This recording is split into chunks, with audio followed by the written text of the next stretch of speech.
so great to be back with you again.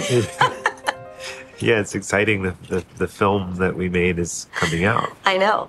And it feels like we very much made it together. It was a very intimate process in a way. Yeah, it's rare. Usually a composer comes in at one of the very last things to happen, along with color correction and mixing. And but in this case, you invited me in early when you were, starting to get into production, and the script was done. But because the music's actually on screen, we had to talk early, which was really amazing and such an incredible gift for a composer. Well, it was really, Katya Lebeck put us together, suggested, obviously, I knew your work, both film work and from the National, and also I listened to your concert music, which just blew me away, and the concertos, piano concertos that you'd written for Katya Lebeck and Marielle Lebeck. So for me, it was this perfect combination of somebody who really understood contemporary classical music, so that the music in the film would be for real, not pretend, which was sometimes the temptation with films, especially, that you don't really get it right. And I just have this obsession that everything's gotten right, every world is right. And then when I met you on Zoom, I just knew you could be a friend, and we just understood each other. Yeah, it's been this Katya Lebeck, who I guess is your old friend, and one of my main collaborators, and just one of the world's great pianists, who plays, in the end, most of the score is written for her to play. So it was this serendipitous, amazing connection.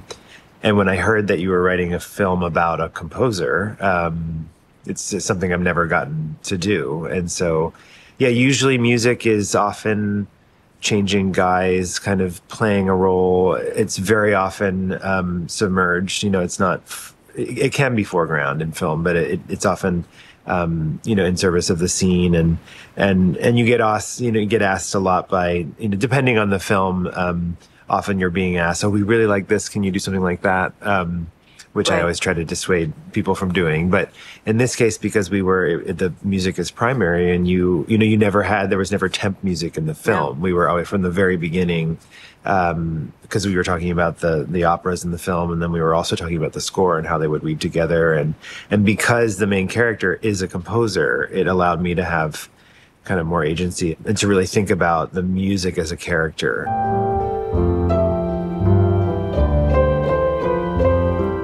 So writer's block is a real thing. You're a writer. I assume that you've been through it as a composer also. It's for me, it's often sometimes not having an idea of what I'm doing, or too many possibilities can create kind of a block of where do I even go. But I think, what we sense in Stephen in the film is that it's deeper than that there's a kind of existential, I'm not sure if it's a depression and that's something very real that a lot of artists go through. Many people in my world, I've seen it happen. Yeah. And I also think about, how important it is, their art, to break through it. It can also be impenetrable and suffocating, this feeling of pressure. There's the creative practice, which is fundamentally, I think, helpful. But then I think the pressure of career and all these things of not knowing, where to go and what's right, and all these things that can create a kind of daunting sense of fear, or and you really feel that in him. My experience with writer's block, complete writer's block, happened a long time ago, but it was a terrible experience, and it was utterly arid.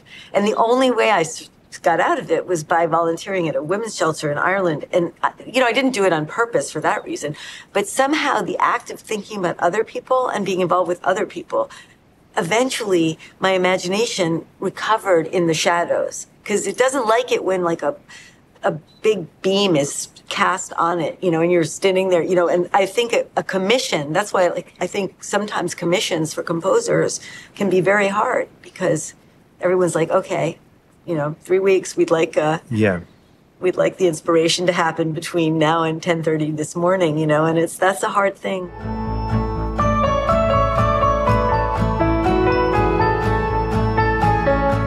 I have to say, for a film that is so original in its concept. Also the idea, the proposal to the composer. You know, what you came to me with was just so like such a dream. Like, do you want to write 2 on-screen operas and just do what you want, and we'll have a really good time? I said, yeah, that sounds amazing. So yeah, it was. It's really been one of the great collaborative experiences of my life. You know, I say that with complete sincerity. It's just been such a beautiful project for me, and getting to know you and to go deeper into working on a film like this was such a joy and learning experience. It's that real cross collaboration between the arts. It's really changed the way that I look at what's possible in terms of music and film, and what anything could happen. You know, suddenly music in film is such a different thing to me now than it was, just in terms of what one could do. That's what you always hope for, I think, when you're making something new, is that your mind will be blown and it'll be terrifying, but a good experience, in a good way. And that's what I feel happened to me.